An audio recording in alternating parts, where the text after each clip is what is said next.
After more than 2 years of Zoom-only socializing, our schedules, you probably know this, they filled up again. We've got in-person parties, patio drinks, showers, family dinners, weddings, the list goes on.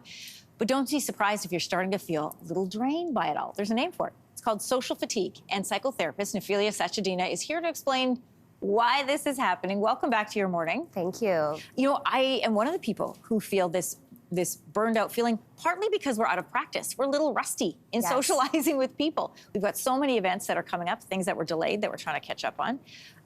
When we're desperately missing to get in contact with people, we couldn't wait to get together, and then we did. What's going on? Yeah, you bring up such a good point. So many people are going through this. And so first and foremost, we just need to acknowledge we've been going through a collective trauma. And in doing so, we've been responding to uncertain times, we've been responding to crisis, we've been responding to a lot of uncertainty. So even though as human beings we're resilient, that takes a lot of energy to be able to respond to that kind of adjustment. Yeah. So it's only normal that we have different energy levels now. And I don't know about you, but I can't sustain my visits as long. Like, I find I gotta tap out sooner. Yeah, that's so normal as well. Like, we just don't have the same bandwidth that we once did. Yeah. How do we pace ourselves so our calendars don't overwhelm us? I think a lot of people during pandemic went, I'm not going back to the old way. And then the minute restrictions are lifted, all of a sudden my schedule's full again. Yeah. I think also we're trying to kind of catch up and make up for lost time. And we might just need to adjust ourselves a little bit. So what I would do is be really mindful of how you feel after a certain amount of social gatherings. So if you're noticing after 3 gatherings in a week that you're feeling depleted, maybe space out your social gatherings. And also acknowledge and let your friends and family know, hey, I'm easing back into this. I might not be able to make it to everything. I'm still trying to figure out how to be social again.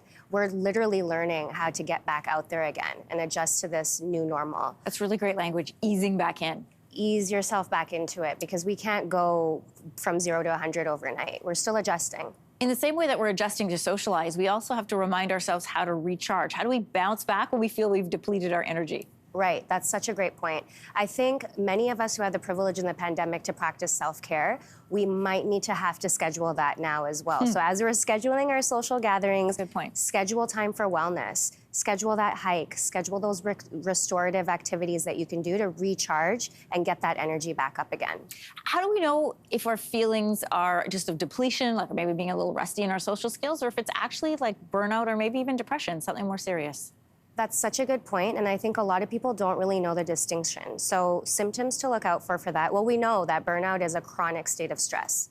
So if you've been feeling chronically stressed, if you're feeling like you don't want to be around anybody at all, because even though our energy levels have been depleted, we still are wired to connect. We're human beings. But if you're feeling like you don't want to at all, or you're feeling particularly down, that might be a call for something a little bit deeper. So you might want to go to your family doctor, you might want to seek out a therapist, or talk to a friend or loved one about it. Such an important topic, especially now because it's summertime and we're getting back out and the invites are coming. And you don't want to hurt anybody's feelings. No, exactly. It's kind of like having those boundaries with yourself of knowing, what can I handle? What are my limits? And again, being honest and open with people about how you're easing back into it. Have that compassion for yourself. And there's wisdom in not having the same energy levels as we once did. Maybe we can be a little bit more intentional about what we're doing and who we're doing it with. Oh, I love that. Great point to end on. Thanks so much for coming back. No problem. Thank you. Hey, thanks for watching. If you liked this, be sure to subscribe here, or you can check out more Your Morning videos right here.